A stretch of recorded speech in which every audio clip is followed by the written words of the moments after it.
On behalf of Namita Gokhale, William Dalrymple, and all my colleagues at Teamwork Arts, welcome back to JLF's Brave New World.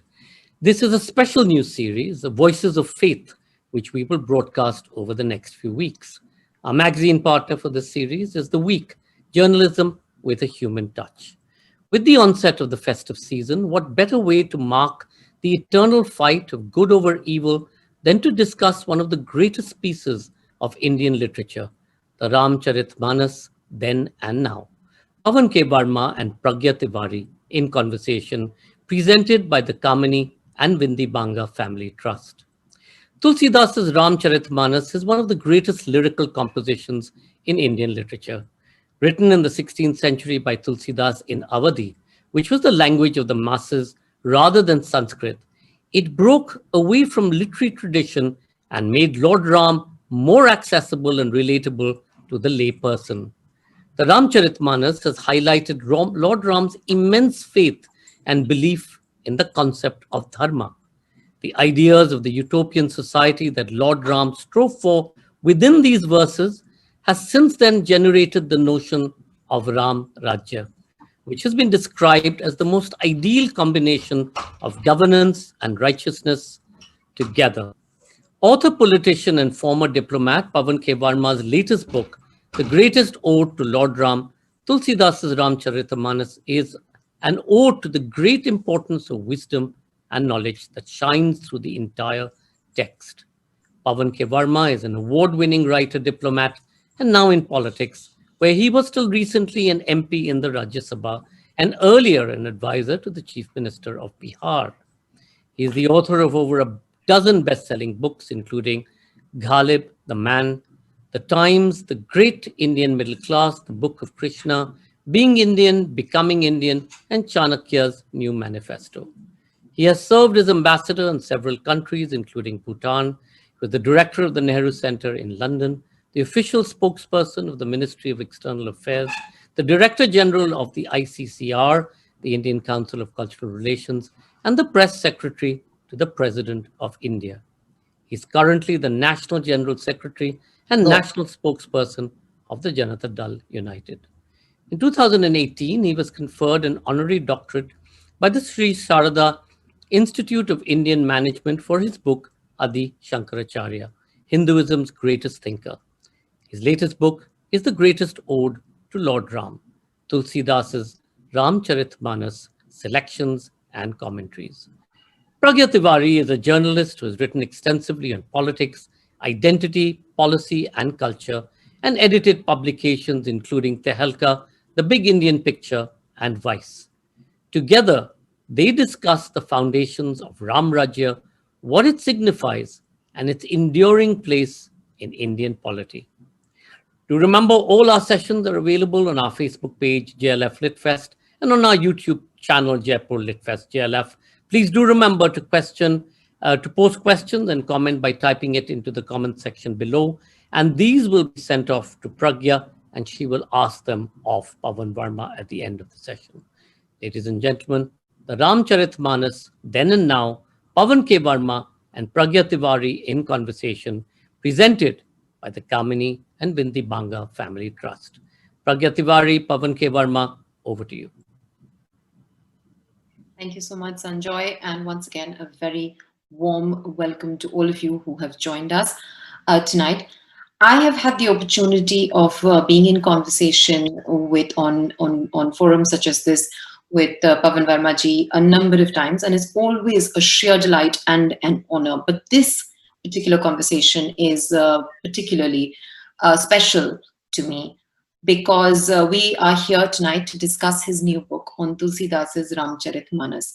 Now, one of the many things that is special about the Ramcharitmanas is that it is written in Awadhi, which is a dialect from the Awadh region of Uttar Pradesh. Now, this region also happens to be the region where Ram is believed to have hailed from, and it also happens to be the region where my family comes from. In fact, my ancestral village is but a couple of kilometers away from Ayodhya. And so it happens that when I was growing up, the Ram that was most familiar to me was Tulsidas's Ram. By and large, that is the Ram that you will find in the hundreds and hundreds of temples in Ayodhya and the Ram that is celebrated in hundreds of different ways in Ayodhya. In fact, it wasn't until much later in life that I discovered that there are other Rams in other Ramayans. So reading this book has, for me, in a sense, been a sort of homecoming, and what a brilliant book it is. So I would like to start by, Pavanji, congratulating you on writing yet another fantastic book, this one being particularly special to me. Congratulations. Really, it's a wonderful book. Thank you. And my first question, now I know the tathya of this conversation is supposed to be on Ram Rajya and the idea of Ram Rajya, but very quickly before that, I want to talk a little bit about, just to set this up, touching upon something that I spoke about in my introduction, which is that Tulsidas ji's Ramcharitmanas is a rendition of the Ramayana. It's not the first rendition of the Ramayana by any stretch of imagination. Several renditions exist by the time he's writing this, Valmiki onwards, and he makes this choice of writing it in Awadhi, when he could have well written it in Sanskrit, which was the dominant language at this point in time. Now, why he made those choices, we will perhaps never really know. But what I want you to quickly talk to us about, to give us a sense of what that really does over time to alter the relationship between Ram, the stature of Ram, and the people, and the stature of Ram himself. Well, Pragya, thank you so much for having read the book, and I am quite apprehensive talking to you because you hail from Ayodhya. And let me also say, being on this show is a great pleasure. But since the exit polls of Bihar are coming, where I'm intimately involved with politics, one part of me is also keeping an eye on that. But right now, I am keeping an eye on you. So your question. You see, I'll tell you what why Tulsidas made the choice of writing in Awadhi. It's a very important question, not restricted to linguistics. Tulsidas had the choice of writing in Sanskrit. In fact, there are apocryphal stories about the fact that when he made the decision to write in Awadhi, he anticipated that there would be criticism by his peers on the choice of his language, writing on Ram, following in the footsteps of Valmiki's Sanskrit Ramayana, and choosing volitionally to write in Awadhi. And there are stories of how his choice is validated by no less than Lord Shiva when the Ramcharitmanas is placed in the Vishwanath temple in Kashi at the bottom of the heap. The doors are closed, and next morning it's miraculously on top of the heap with Shiva's signature, Satyam Shivam Sundaram. So it validated his choice. But why did he make that choice? We have to understand that after a point, there needed to be a democratization process taking religion and spirituality from the remarkably refined but less accessible portals of Sanskrit to the language of the common man. Now, when did this process begin? You see, Jayadev's Geet Govind in the 12th century, which was a remarkably sensual piece of devotional literature devoted to Krishna and Radha, it somehow opened the floodgates of an evolving Vaishnav theology of pure bhakti. As you know, it started with Ramanujam, who redefined Adi Shankaracharya's absolute monism, Brahm, Nirgun, to a qualified Brahm, which had attributes, in order for the devotee not to pray to a amorphous cosmic consciousness, but to have a deity before him, a god to whom he or she could go. So that process was evolving. After Jayadev's Geet Govind in the 12th century, you will see a remarkable linguistic democratization taking place. Bihari wrote in the local language. Vidyapati wrote in Maithili. Surdas wrote in Braj. You had Chandidas writing in Bengali. And here you have now Tulsidas choosing therefore to write in Awadhi. And I think that is why, as you grew up and people around you, the Ramcharitmanas, instead of being a highly regarded but less accessible Sanskrit text, sat on the lips of the masses because it was written in the language which they spoke. You know, Add one thing. I like to add one thing.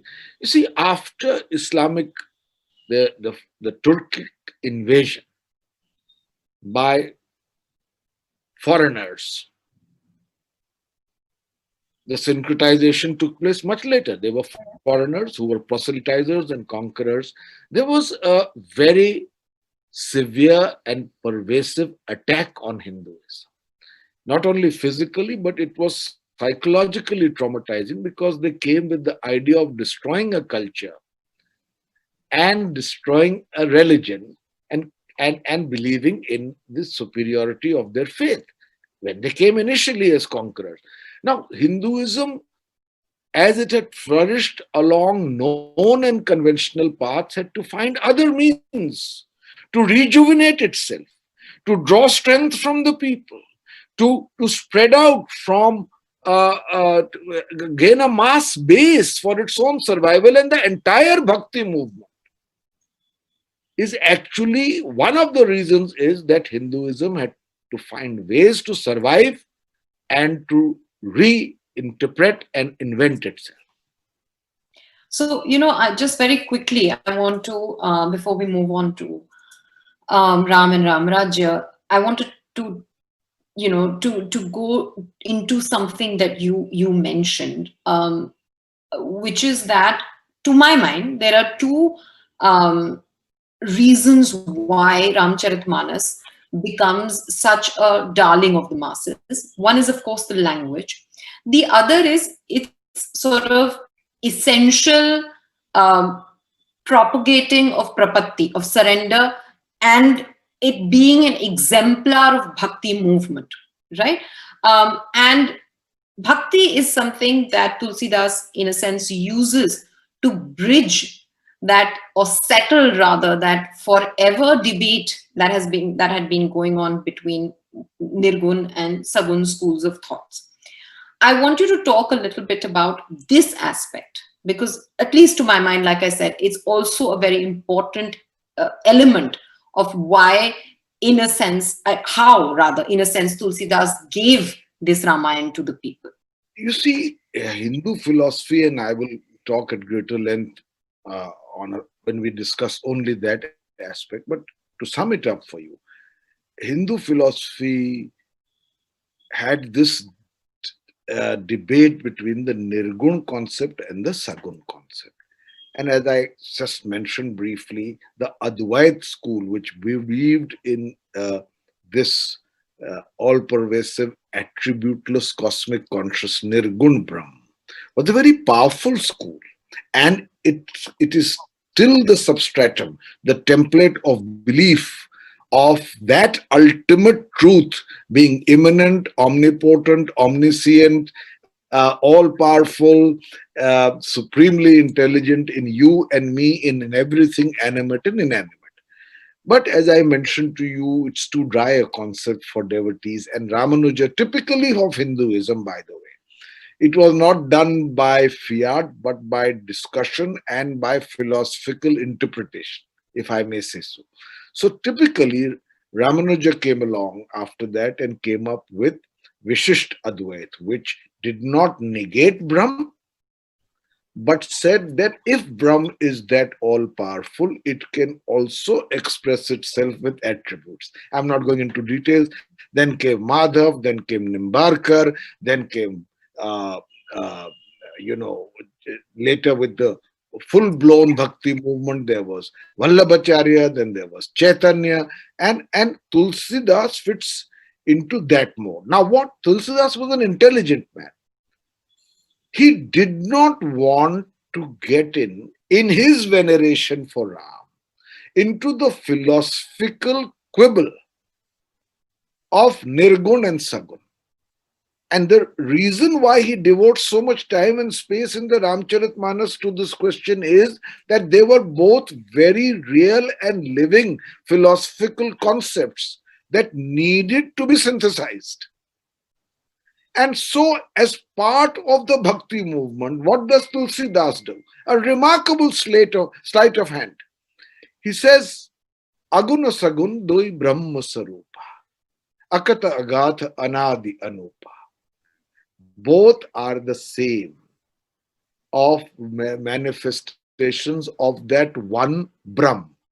So for the devotee, he doesn't need to see whether it's Nirgun or Sagun. And what makes them the same for the devotee? It is bhakti. Phulai kamal so hasar kaisa.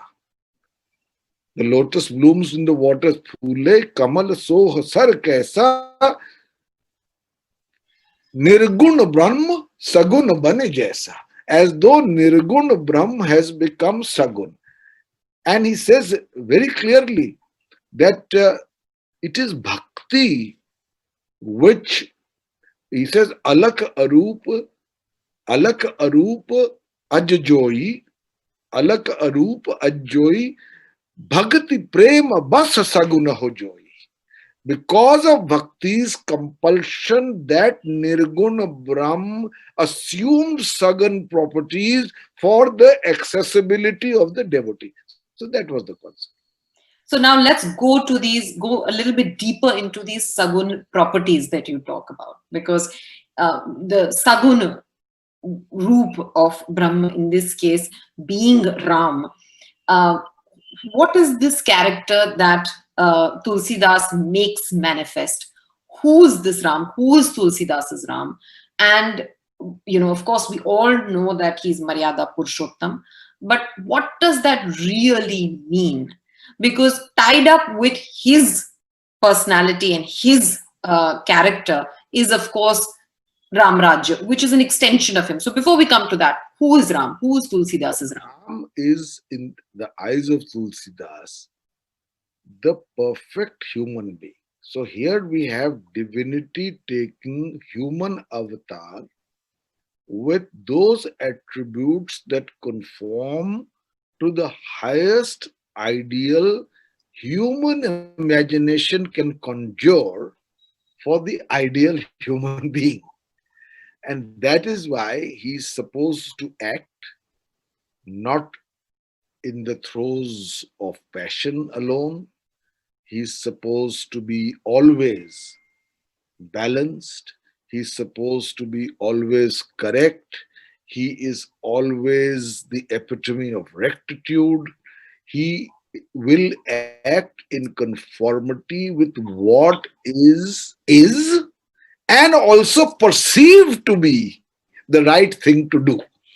And I'm adding that part because some of his actions as Maryada Purushottam Ram in the Ramcharitmanas and in the Ramayana story were also motivated by what he thinks he should do, and not only because of what he proposes to do, which is right. And that's an important distinction to bear in mind. So that is how Tulsidas conjured him for the imagination of the people. And that is why he becomes an object of reverence for people who fall short of that ideal, but who have a point at which they can judge their own behavior, a yardstick, a benchmark by which they can judge their own behavior, whether it is, if not entirely like Ram, but approximating to what Ram would have done. Now, where obviously Ram's character and our understanding of it gets a little bit complicated is when Ram goes into battle.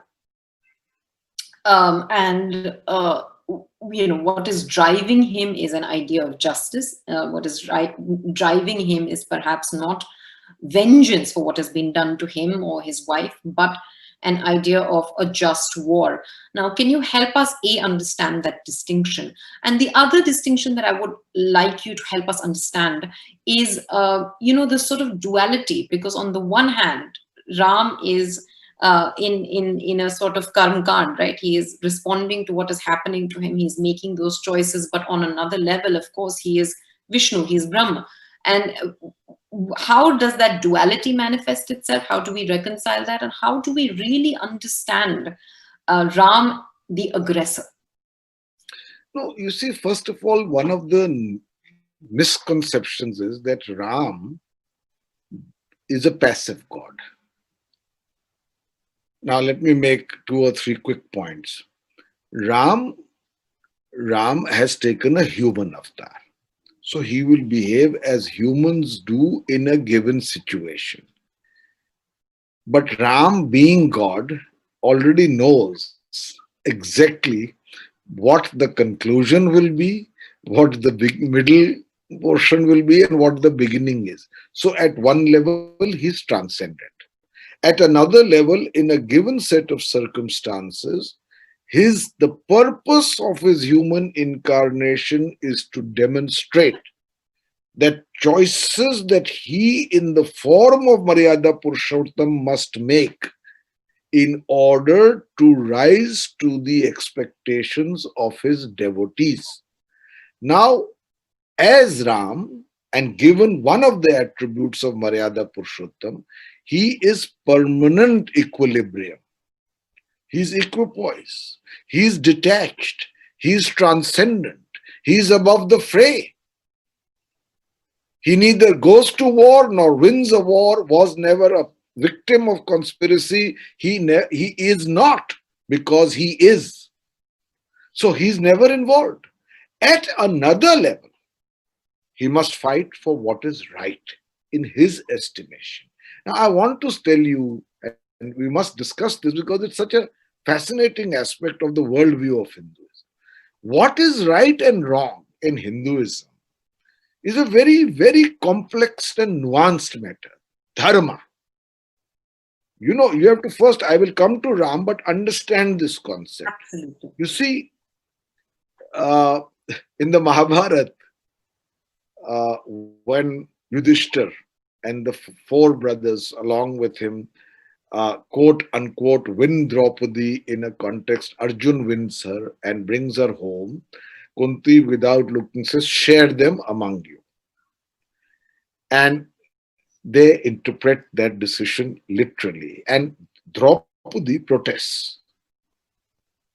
And she says to Dharamraj, Yudhishthir, he is called Dharamraj, a person who is always acting in conformity with Dharma.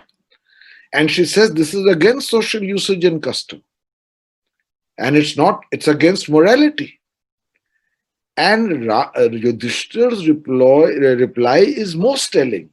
He says, O Draupadi, Dharma is sukshma, subtle. Who has defined it? This pleases me, so it must be right. Now, why does he say that? Because one thing about Hinduism is that it has no 10 commandments.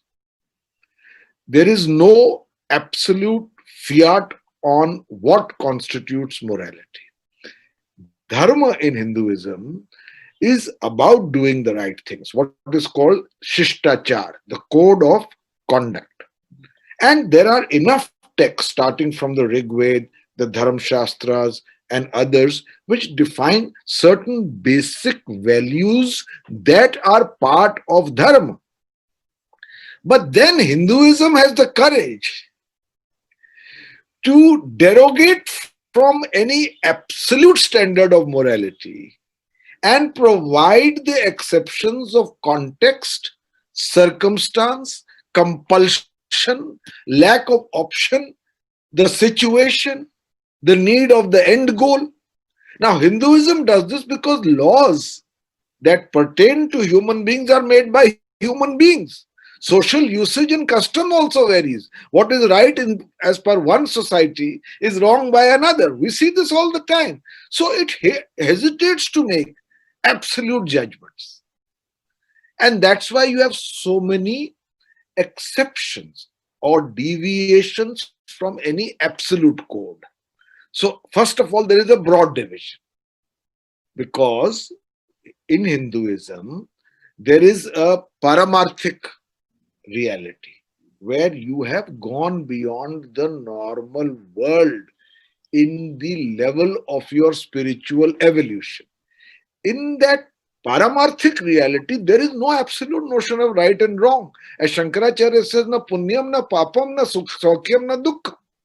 There is none of this because you've gone beyond these categories. And that is called Nivritti Lakshana Dharma.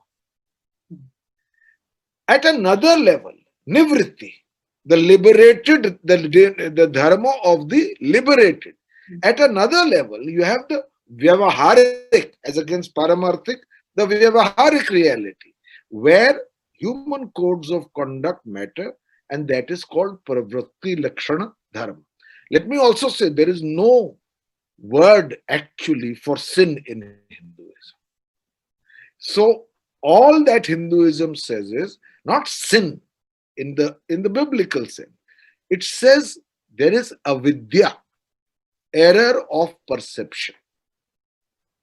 And then it provides exceptions. So, I mean, in a sense, you can call it moral relativism, which I don't, but some people do. You see, a man before deciding what is right, and I will come to Ram because you have to understand the ethical code of conduct as evolved within Hinduism, which is one of the most fascinating aspects. So, what is right and what is wrong? So, what are the extenuating circumstances? Your behavior may be different in accordance with Desh Dharma. In other words, when your nation, country, or whatever the unit is demands it, there can be a difference of how you may behave depending on your ashram dharma. Which stage of life are you in? There can be a difference in absolute judgments on what is right or wrong according to Kula Dharma, depending on what is required to you to do for your Kula or your community. Then there is also Jati Dharma, what you should be doing, which is correct by social usage and custom in accordance with your caste. I am not saying any of these are absolutely right. I am providing you a sense. Then there is Swabhava Dharma.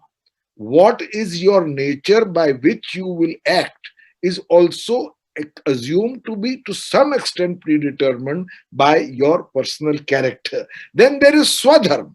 What each person decides by his vivek, by his own conscience of what is right and what is wrong. And finally, there is Apadharma, that which you must do in moments of extreme distress, in an emergency. What do? And that has an entirely different set of code of conduct. So, in other words, when again to come back to the great Yudhishthir, who's Dharamraj, and the Mahabharata and Ramayana are epics of around the same time. There could be differences, but they are the two epics that define the foundational years of ancient India. So you must be familiar in the Mahabharata of a prasang called the Yaksha Prashna. And in the Yaksha Prashna, which is a fascinating part, I've written a long poem on it called Yudhishthir and Draupadi in 14-line rhymed sonnets, which includes the Yaksha Prashna, which Gulzar, the great poet, has translated into Hindustani. Then he wrote a play on it, which has been staged. So in the Yaksha Prashna, the Yaksha asks Yudhishthir, what is dharma? And Yudhishthir's answer is, reason cannot be the foundation because it can vary according to circumstance. Tark or the ethical reality of a particular act can vary. The text cannot be a yardstone because texts vary. So finally, in desperation, Yudhishthir's answer is, who has known the secret of dharma? It is hidden in a cave. So I was giving you a background. Now coming to Ram. Ram's dharma was to bring justice, right? And in this, he had to defeat Ravan, who stood for, if not evil, the opposite of justice. And when he now, so Ravan should be in normal epics the personification of evil, and Ram should be the personification of good. But Hinduism, again, through the epics, is very layered. Ravan is a Shiv Bhakt. He is also playing a role in order to be killed by Ram to attain moksha.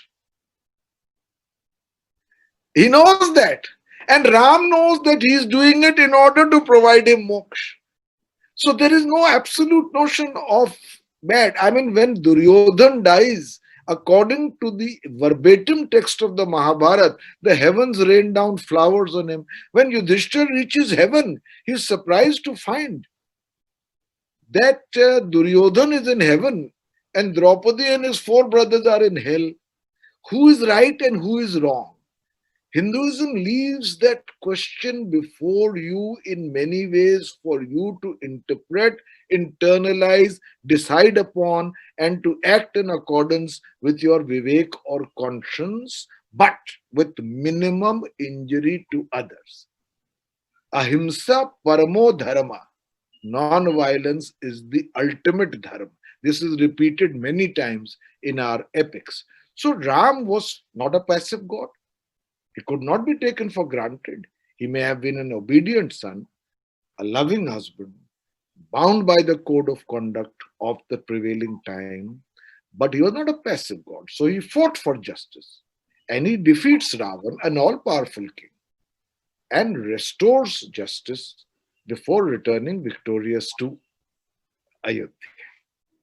Now, very quickly, I don't have much time left. I would have really liked to, in fact, talk to you a little bit more about this relationship between dharma and morality, and particularly yug dharma. I can't have talked more about it. You can, trust me, you can. And of course, what you make of the sort of people deploying the lens of contemporary morality or contemporary ethics and politics to look at Ram, particularly in gendered ways and in ways of caste. But I don't think, if we have time for it, maybe we'll come back to it. But I do want to talk to you before I start taking questions from the audience about Ram Rajya. What's really fascinating, at least to me, about Ram Rajya is like where you left off, that he returns victorious to Ayodhya. And technically, that's when Ram Rajya really starts. And it's actually the fag end of the epic, of the story itself. And yet the idea has become so powerful that it has survived several sort of generations and several decades and centuries, and turned out to be a sort of abiding metaphor for good governance. In fact, one could argue that that's more sort of ingrained in us than even the idea of democracy, which we have taken to, at least in my opinion, rather well. I just want to talk to you about, why do you think it captured the imagination in the way it did? Who might have been the characters, including maybe Gandhi, who did their bit for this particular idea, and what does it really entail, and how does it relate to democracy, which is obviously a Western import? You know, Ram Rajya has become, as you rightly put it, a metaphor for the same reason as Ram has become so popular, because both represent what is ideal. Ram Rajya is an utopia, without doubt.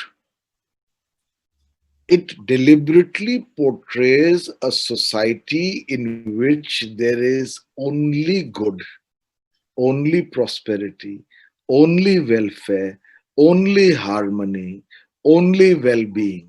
And it believes that such an portrayal of such a society can be, just like Maryada Purushottam Ram is for human being, for society, Ram Rajya can be the ideal to aspire to. Now, Gandhiji picked up Ram Rajya, and he did not use it exclusively and even substantially in a religious sense. In fact, as you know, he wrote that I do not mean Hindu Raj by Ram Rajya, I mean divine Raj. And he further wrote that Hinduism means to respect all religions. And for me, that is the essence of Ram Rajya. But what is the takeaway from this? It is a Ram Rajya is a place where there is not only justice and prosperity, but also social stability and harmony. You know, the lines of Tulsidas are Dehik Devik Bhautik Tapa Ram Raj Nahi Kahu Hi Vyapa Sab Nar Karahi Paraspar Preeti Sab Nar Karahi Paraspar Preeti Chalat Swadharma Nirat Shruti Niti. So so everybody has mutual love for each other, and in the context of that time, because Ram was a Hindu king, it was a Hindu kingdom. He says, "Sab chalata chalahi swadharma nirat shruti niti." So the one interpretation could be Shruti means the Vedas and the Upanishads. So in accordance with that, but Hinduism itself, in the vision of the Upanishads, is such an eclectic religion. Ekam satya vipraha bahuda vadanti. So essentially, everyone has mutual affection for each other, and everybody follows in peace and harmony their belief system. That is the definition of Ram Raj. You know how far we've come from this understanding of Ram and Ram Rajya, and people will do themselves a favor by reading your book and hopefully even listening to this chat. But with that, I will start taking questions from the audience. And in fact, Sahil Kumar asked something that I wanted to touch upon, which is one can understand that in this in the epoch that this work was written in, Ram would have been considered Maryada Purushottam, and those sensibilities have changed. Shouldn't a man who can abandon his wife with such ease in the current context be considered anything but a misogynist? Or is this an intrinsic fault in Hinduism? I will just expand this question a little bit, Pavan, if you bear with me, because I also want to ask about these kinds of questions, which are essentially very particular to an age, perhaps the age that we're living in, and not wrong in any way, but that look at an epic of this proportion with particular lenses. What do you make of these exercises on the whole, and what would your answer be to this? Which exercises? Of people employing these lenses of maybe a caste lens or a gendered lens to try and look at the merits or demerits of Ramayana. No, it's a perfectly legitimate query to ask. And I have given a detailed discussion on this in my last session on Sita ji. But I'll just sum it up. Valmiki's Ramayana has the Uttarkand, in which Sita is banished, and in today's context, and even by absolute standards, men and women believe that it was a decision which raises the question mark on the conduct of Maryada Purushottam Ram. Now, there are several things to understand about it. Was this Uttarkand a later edition, or was it originally written by Valmiki? Because Tulsidas Ramcharitmanas doesn't have it. It ends with the Abhishek, return of Ayodhya and his crowning. So, was it a later edition? If so, when was that added? By the 2nd century CE or 2nd century AD, an otherwise liberal Hindu society where women were concerned had congealed into one where there was sought to be given almost religious sanction for the subordination of women. One of the ills that we have to correct, Veer Savarkar wanted to correct, Mahatma Gandhi wanted to correct at two different poles of the spectrum. We have to make the reforms. But the Manusmriti has stanzas which relegate women to a position of subordination and even exploitation and oppression. So perhaps those forces wanted religious imprimatur sanction through that epic for what they thought needed to be done in society. It's a possibility. I am not denying it.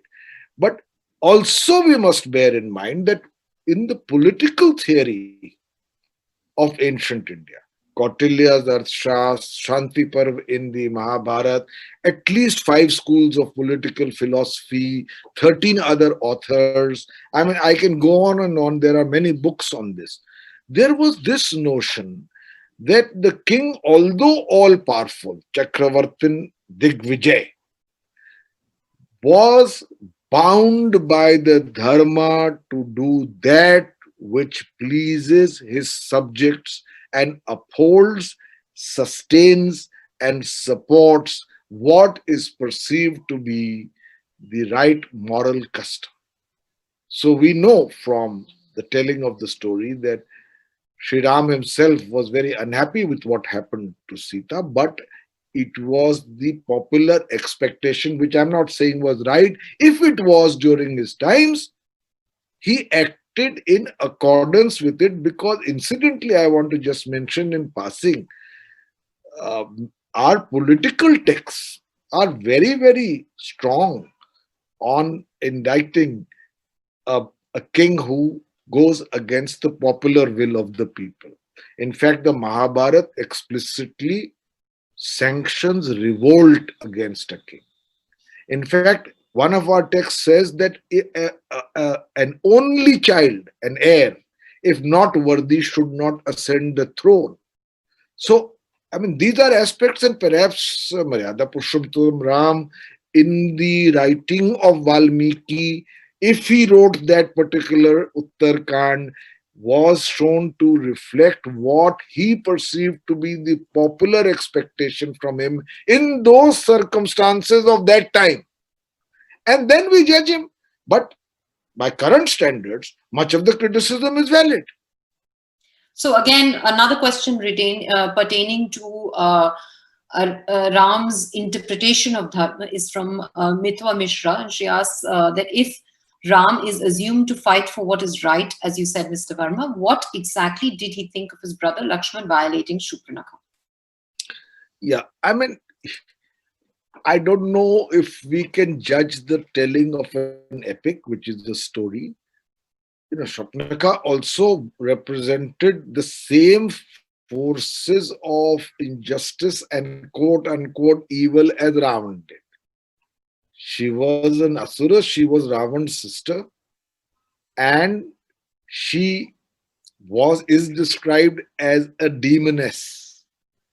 And Ram also needed a reason to take the story forward in order to defeat Ravan and fulfill his human avatar.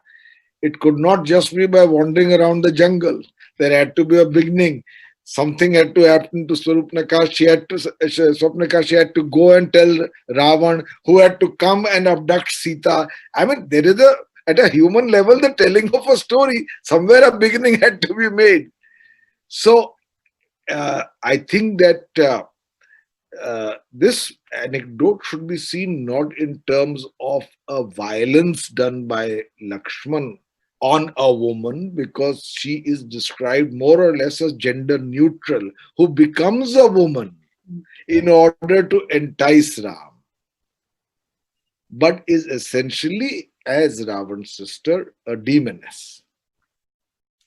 I don't know if we have time for one more question, but I will ask it anyway because nobody is stopping me.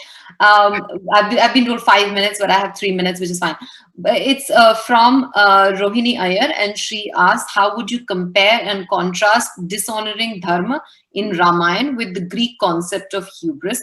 Now, that's one question. If you wish, you can take that. I will give you an option. Another question it's from Barbara Beatrice, and it pertains to the character of Hanuman and his popularity. And, she, of course, talks about whether, he could have possibly been more famous in America than he is. I would like you to choose one of the two questions, either talk about Hanuman through Tulsidas's eyes or talk about... So I will answer it as if it's one question, but refer to one in passing. You see, the notion of hubris and any other notion of ethics, I must say, to my understanding, is very different from the notion of ethics within Hinduism. And by the way, I just want to add, please don't think that it is morally relativist. I mean, there is no such thing as good. Daya, Dan, Dam, and at least 10 other virtues are explicitly mentioned by the Dharam Shastra. The only thing is that Hinduism has the courage to see it also in context and circumstance rather than issue commandments. On the question of Hanuman, it's very interesting. And I will talk on this in greater detail when I'm discussing philosophy. Once we accept that the ultimate reality is one, in you, in me, and everywhere else, and then agree that we are going to make it human for our purposes, then there are no limits to the human imagination. Secure in that one, then we allow gods to proliferate without diluting that one. I'm sorry, it may think that we are schizophrenics, as I said last time, but it's the truth. So we let our imagination literally run away with us with our gods. We give them attributes. We are part of their life and love stories and their wars and we worship their consorts, the Devis, and worship their children. And Hanuman is in every sense as much a deity. He stands for devotion, of course. When people refer to Hanuman in a somewhat simplistic term as monkey god, I feel something uncomfortable. He stands for great wisdom. He stands for great courage. He stands for great strength. And he stands for that one principle, which was very dear to Tulsidas, of absolute devotion. He is the eternal celibate who has no desire of his own except to serve his Lord in the mode of absolute surrender. As you said in the beginning, bhakti prapatti. Well, thank you for that, and I will just add one little line from this, which is that again, even Hanuman is so complex that, particularly in Ayodhya, which is that when I was growing up, he was and continues to be my go-to deity. And as I grew up, became a teenager, I was told that kanyaएं पूजा नहीं करते हैं हनुमान की. And then I discovered a temple in Ayodhya जहाँ सब स्त्री भाव से हैं, सिर्फ राम स्त्री भाव से नहीं है. उसको राम का ससुराल माना जाता है. गाली दे के फिर गाली गा के फिर खाना खिलाया जाता है, और वहां पे सब स्त्री भाव से हैं. मतलब हनुमान भी स्त्री भाव से हैं, और यहाँ तक उनका एक फीमेल नाम भी है. So at discovering that temple for me gave me sanction that a lot of people were trying to take away from me, and I continued to worship him. Yes. But anyway, on that note, thank you so much, Pavanji. I could have gone on and on and on talking to you. Thanks again for writing this book. And I really urge you from the bottom of my heart, if all those of you who are listening to me, this is not even a slice of the wonders in the book. Please buy it and please read it for yourself. Thank you so much. Over to you, Sanjay. Thank you so much, Pragya Tiwari. Thank you so much, Pavan K. Varma. It's exactly what you said, Pragya. The book has got so many riches in it, which is the reason we've never done this before. We've devoted a whole series in JLF to this, which is Sacred Voices. It'll continue over the week, going back to something that Pavan Varma just said, that all of us in many ways comes back to just being one. Perhaps he's also being indicative of the Bihar polls that have just come in, where at the end of the day, it doesn't matter whether you're JDU or BJP or Congress or anybody. The fight is a fight, but it's all finally about coming together. And on that happy note, we have to let Pavan Varma go back to being what he is, the politician, making sense of these polls. But thank you for that fascinating conversation. See you all back for another session on the Ram Rajya on Monday. And this will be with Pushpesh Pant, and this is 9th of November at 7:30 p.m. With Pushpesh Pant. And this is going to be discussing the poetics and philosophy of the Ram Rajya. Of course, once again, we'd like to thank the Kamini and Vindi Banga Family Trust for supporting these series. And again, a reminder to block your dates for GLF North America, which stars Nobel laureates, Man Booker, and Pulitzer Prize winners. We have Eric Cornell, Jan Martel, Michael Sandel, William Caleb McDaniel, Chitra Banerjee, Diva Karuni, Amish Tripathi, Ram Koti, and so many others to make sense of the elections that are going on, Black Lives Matter, environment, history, science, travel, nation and identity, fiction, and poetry. And this starts with JLF Colorado, 8th to 11th and 15th to the 18th, which is if you're in America, Eastern Time or Central Time, that's Monday for those of you in, on Sunday, those of you in India, it's Indian Standard Time, Monday morning. We then have JLF Houston, 21st, 22nd of November, JLF New York, 23rd and 24th of November, and we conclude North America with JLF Toronto, 27th to the 29th of November. So block your dates. See you later. Stay safe, stay masked. Thank you, Sanjoy.